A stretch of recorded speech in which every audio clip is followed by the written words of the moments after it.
Water cannon boy Navdeep Jalbera और उसके साथी गुरकीरत की आज 2 दिन की पुलिस रिमांड के बाद अंबाला कोर्ट में पेशी हुई, जहां कोर्ट ने नवदीप की 1 दिन की पुलिस रिमांड और मंजूर कर ली, तो वहीं गुरकीरत को न्यायिक हिरासत में भेज दिया गया है। अंबाला पुलिस ने भारी सुरक्षा के बीच 2 दिन की रिमांड के बाद नवदीप जलबेड़ा को कोर्ट में पेश किया है। बताया जा रहा है कि पुलिस ने कोर्ट से नवदीप की फिर से 4 दिन की पुलिस रिमांड मांगी थी और कहा कि नवदीप को विदेश से फंडिंग आई है। वहीं मामले को लेकर नवदीप के वकील का क्या कुछ कहना है, सुनिए। आज दोनों नवदीप और गुरकीरत की तरफ से मैं पेश हुआ था। गुरकीरत के लिए इन्होंने जुडिशियल कस्टडी मांगी है और नवदीप का इन्होंने 4 दिन की पुलिस हिरासत मांगी थी।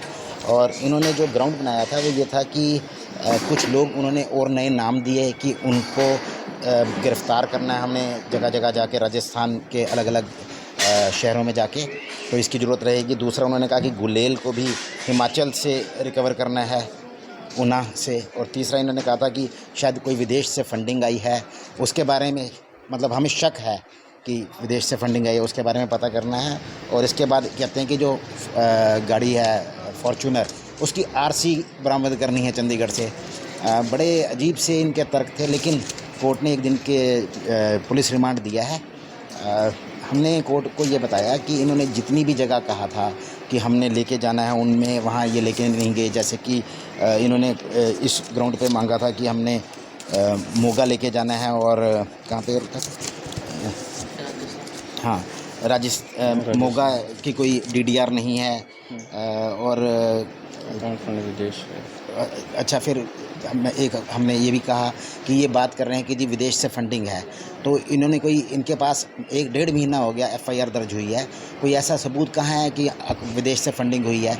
और एक ये शांतिपूर्वक आंदोलन है जिसमें हर भारत के नागरिक का अधिकार है कि वो शांतिपूर्वक आंदोलन कर सके। लेकिन इसमें आप 1.5 महीने से ज़्यादा हो गए और आप कहते हो विदेश से फंडिंग आई है, ऐसा शक के आधार पे कह रहे हो कि शक के आधार पे कोई भी रिमांड नहीं दिया जा सकता। फिर ये कहते हैं कि जी हमने ये कहा, और इन्होंने जो मेडिकल भी अभी तक कोई पेश नहीं किया है, तो पुलिस ने आज एक मेडिकल पेश किया था जो उनके डीएसपी का था। तो उस मेडिकल में भी जो इंजरीज़ दिखाई हैं, जो घटना होनी बताई है, वो धक्का मुक्की में नीचे गिरने से चोट लगने के कारण बताया गया है। तो उसमें कोई अटेम्प्ट टू मर्डर की कहीं कोई बात नहीं बनती, कोई ऐसे एलिगेशन उस मेडिकल में भी नहीं है। और गुलेल के लिए मैंने कहा जी ना ऐसा कोई इंजरीज़ हैं कि गुलेल से कहीं क्या कहते हैं कोई इंजरी आई हो या कोई चोट पहुंची हो किसी को। और 3 दिन से हमने बताया कि ये कस्टडी में है, ये सिर्फ अपने पॉलिटिकल बॉसेस को खुश करने के लिए और ये आंदोलन में हिस्सा ना ले सके, इसलिए इनका बार बार रिमांड मांगा जा रहा है। तो पुलिस जो कोर्ट ने इनके 4 दिन के रिमांड को ठुकराते हुए सिर्फ 1 दिन का पुलिस रिमांड दिया। कोर्ट ने 4 दिन की पुलिस रिमांड नामंजूर करते हुए नवदीप को 1 दिन की पुलिस रिमांड मंजूर की है, तो गुरकीरत को न्यायिक हिरासत में भेज दिया। नवदीप के वकील ने कहा कि उन्होंने कोर्ट के सामने अपना पक्ष रखते हुए कहा कि ये मामला झूठा है, राजनीतिक लोगों को खुश करने और नवदीप को किसान आंदोलन का हिस्सा न बनने देने की साजिश है। खैर, अब देखना दिलचस्प होगा कि मामले को लेकर आगे क्या कार्रवाई अमल में लाई जाती है। अंबाला से अमन कपूर, पंजाब केसरी टीवी। हमसे जुड़े रहने के लिए हमारे YouTube चैनल को सब्सक्राइब करें और नई वीडियो की नोटिफिकेशन के लिए बेल आइकॉन को दबाएं।